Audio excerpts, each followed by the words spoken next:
Bueno, hemen ere ekuazioa nahiko erreza da, hasieran ikusten dugu ez dagoela biderkadurarik egiteko.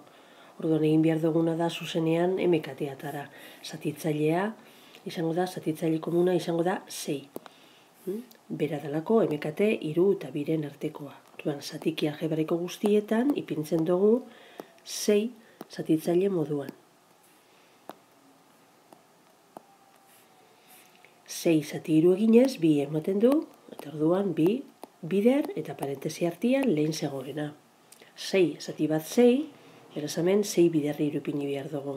Ja, pintzen dugu zuzenian 18, eta hemen 6 zati 2 3, 3 bider 4 gehiagiz. Badakizu beti zaindu behar dugula zatiki algebraikoen artean dauden zeinuak. Kasu honetan, kontuan hartu, minus bat dagoela, 3. zatiki horren aurrian, eta horrek eraginik izango duela, ondoren datozen ikur guztietan. Jarraitzen dugu orain, burutzen sortu diren biderkaketa barri hauek. 2 bider 2 ekiz, 4 ekiz, eta 2 bider minus 4, minus 8.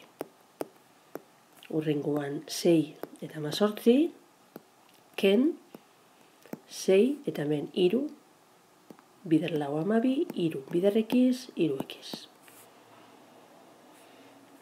Orain, egingo duguna izango da, marra bakarra ipini, berdintzaren albo bietan. Lehenengoan 6 eta bigarrenian.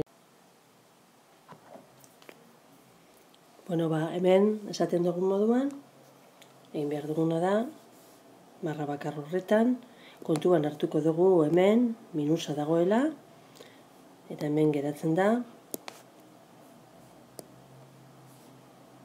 4 ekiz ken 8, 18, eta minus horrek ikurrak aldatzen ditu,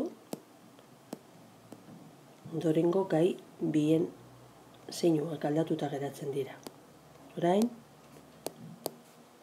gai antzekoen arteko eragiketak eginez, lehenengo atalean ez dago ezer, baina bigarren atalean bai 18 ken 12, 6 ken 3 ekiz. Orain, betiko moduan, zatiki algebraikoak bardina direnez, biak, bider 6 eginez, ere bardina izango dira. Orduan, desagertzen da zatitzailea, eta geratzen da ekuazioa, zatitzaile bakoa da.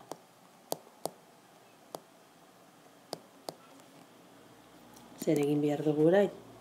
Ekiz askatu, eta ekiz askatzeko erabakitzen dugu nun ipini nahi ditugun ekizak. Nik erabaki dut, nahi ditu dela ekizak lehengo atalian agertzea. Ekiz gehiago daude bertan, orduan hemen minus 8 hori ezabatzeko, gehi 8 egiten dut atal bietan. Horrela, hemen desagertzen da, eta geratzen da 4 ekiz, berdin, 6 eta 8 batuta 14, ken 3 ekiz.